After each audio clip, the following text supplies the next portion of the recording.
시청자 여러분들 반갑습니다. 주식강의 끝판왕 주식강의 연구소의 적봉입니다. 자, 오늘은 테마주에 대한 얘기를 좀 할 거예요. 과연 올해도 이 테마주가 대박을 낼 수 있을 것인지, 매년 반복되는 테마주에 대해서 개념으로는 잡아드리도록 할게요. 우리가 흔히 말하는 뭐 테마주 하는데 핵심을 알고 투자를 해야 됩니다. 자, 테마주라 함은 어떤 특정한 업종들이 같은 재료, 같은 사유로 같이 올라가는 걸 얘기를 하는 거예요. 예를 들어서 반도체 테마주다라고 하면은 반도체 쪽에서 호재가 있으니까 반도체 DRAM 가격이 올라가고 있습니다. 뭐 삼성전자가 반도체에 대규모 투자를 하기로 했습니다. 그러면서 같이 올라가는 걸 우리가 테마주라고 얘기를 하는 거예요. 그냥 무조건 테마라고 해서 이거는 나쁜 거다라고 얘기할 수가 없는 게, 같은 재료를 같이 움직이는 게 뭐가 문제예요. 그죠? 단 그 근거가 굉장히 희박하거나 어떤 근거가 없이 그냥 어떤 소문만으로 올라가는 경우는 조심해야겠지만, 팩트가 있는 테마주들은 저는 투자해도 좋다고 생각을 합니다. 자, 그렇다면 테마주에 대해서 간단 정리를 한번 해볼 텐데요. 테마주가 이제 어느 날 갑자기 나도 모르는 상태에서 갑자기 튀어오르는 테마는 알 수가 없는 거예요. 그거는, 그죠? 몇 날 며칠 어떤 뉴스가 나올지 우리는 알 수가 없습니다. 하지만 반복되는 테마는 미리 여러분들이 잠복만 잘 해놓고 있으시면, 잠복 근무만 잘 하시면은 좋은 구간에서 거래할 수 있어요. 특히 많은 분들이 관심 가지고 계시는 게 이런 것들이죠. 대선, 총선, 대통령 선거, 대선이죠. 이거 5년마다 한 번씩 옵니다. 대통령 선거, 다음 대통령 선거는 2022년도에 있죠. 국회의원 선거의 경우는 4년마다 옵니다. 지방의원 선거도 4년마다 와요.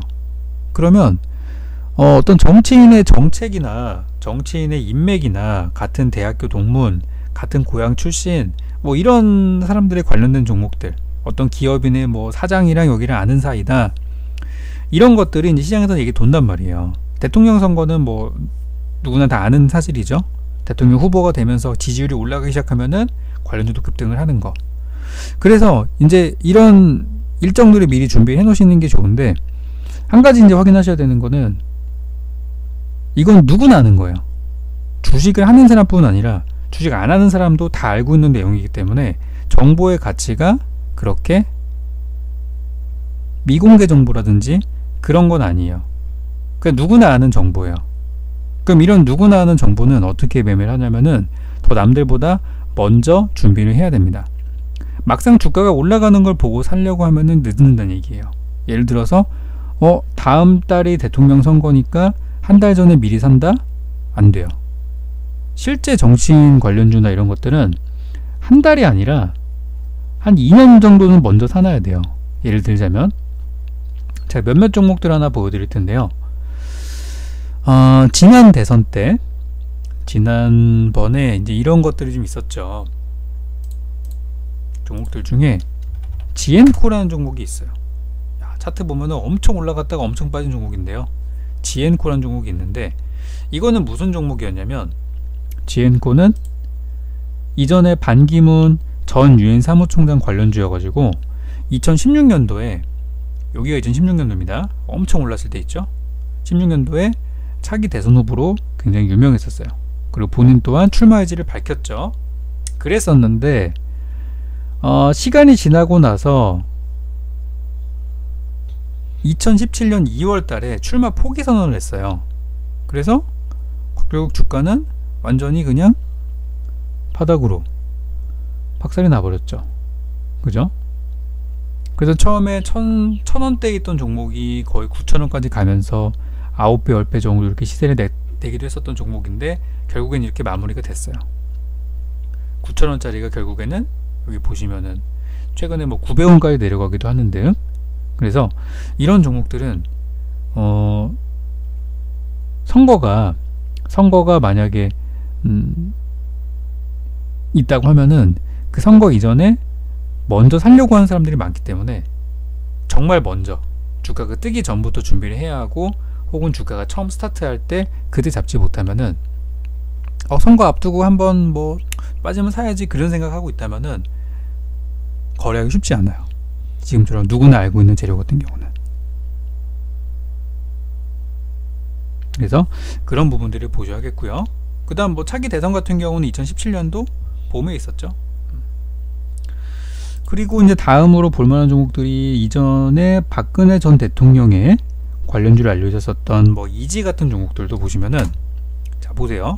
선거 시점과 주가가 움직이는 시점을 잘 분석해 보셔야 돼요. 지지난 대선 같은 경우는 선거가 2012년도에 있었어요.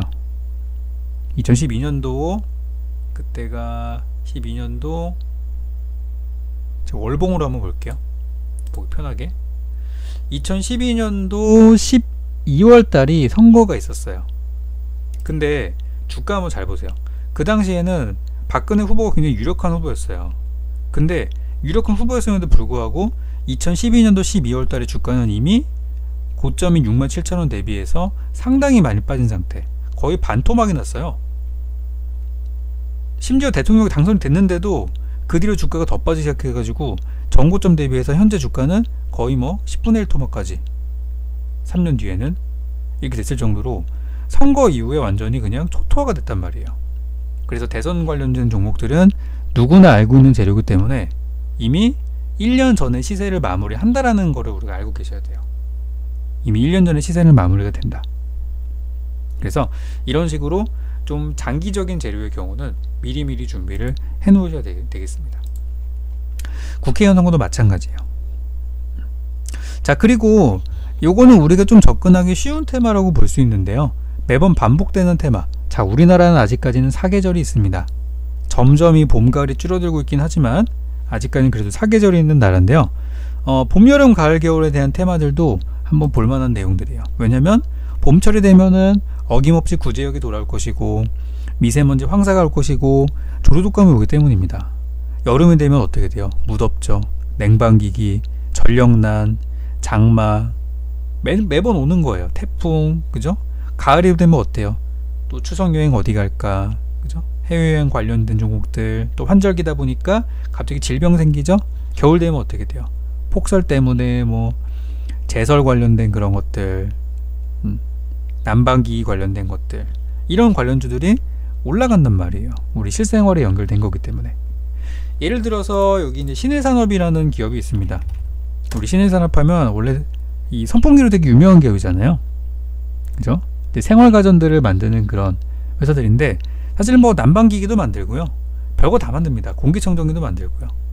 근데 우리 뇌리에는 이 회사는 선풍기로 많이 유명해졌기 때문에 여름 수혜주라는 인식이 굉장히 강해요. 아직도 그래요. 근데 실제 여름에 이 회사의 주가가 올라갔던 적이 있었는지를 살펴보시면 2019년도에 이 회사의 7, 8월달 주가는 한참 박살나는 중이었어요. 7, 8월달에 반토막이 났습니다. 그리고 2018년도 역시도 7월달에 잠시 올라갔을 뿐 주가는 하락 추세였어요. 2017년도에도 이미 4월달에 고점을 찍고 봄철에 여름철 내내 박살이 났고요. 8월 한 달 동안 무려 30%가 빠졌습니다. 2016년도의 경우도 이미 5월달에 시세를 내고 7, 8월달에 조정받았어요. 그리고 겨울에 올라갔죠. 2015년도에도 막상 여름철은 주가가 바닥이에요. 여름철에 주가가 막 고공행진할 것 같은데 이미 봄철에 올라가고 여름에 빠진단 말이에요. 그 전에 14년도도 그렇고 13년도도 그렇고 12년도도 그래요. 그 이유가 뭐냐면 이미 이 회사는 여름 수혜주라는 게 너무나 많이 알려져 있기 때문에 이미 사람들이 봄철에 선취매를 해서 수익을 내고 여름에는 다 파는 거예요. 그럼 뒤늦게 들어온 사람들은 여름에 사서 물리게 되는 거죠. 그래서 이런 어떤 여름철 수혜주 같은 경우는 오히려 바닥에서 겨울에 사가지고 봄이나 여름에 파는 게 좋은 전략이라는 거죠. 이런 식으로 반복되는 테마는 우리가 미리미리 준비를 하셔야 수익을 낼 수 있다는 부분들 말씀드리고요. 아까 우리가 표에서 봤던 것처럼, 자, 봄철의 수혜주는 봄에 사면 늦는다. 계절 테마는 한 계절에서 두 계절 정도만 먼저 사도 충분히 수익 낼 수 있어요. 즉 3개월에서 6개월 정도만 먼저 보시면 좋다는 얘기죠. 그럼 지금 현재가 만약에 겨울이니까 겨울 테마주 사면 어떻게 된다? 거의 물린다. 단 여름철 수혜주를 사게 되면은 아주 좋을 것이다 라는 결론이 나오게 되는 거예요. 자, 또 다른 테마가 있다면은 이제 반복적인 일정들이 좀 있어요. 이거는 이제 테마라기보다는 우리가 좀 체크해야 되는 부분들이 될 수 있어요. 보시면은 선물옵션 동시 만기일, 이런 것들은 한때는 굉장히 시장에서 많이 확인했지만 요즘에는 그렇게 사람들 많이 안 보고 있는 부분인데요. 선물옵션 동시 만기일, 파생시장 쪽에서 나오는 이슈인데요. 3, 6, 9, 12월에 두 번째 목요일은 선물옵션 동시 만기일이기 때문에 어떤 투자를 하실 때 좀 내가 보유한 종목이 문제가 아님에도 대외적인 문제 때문에 주가가 상승을 할 수 있기 때문에 저런 부분들 우리가 체크를 하는 거고요.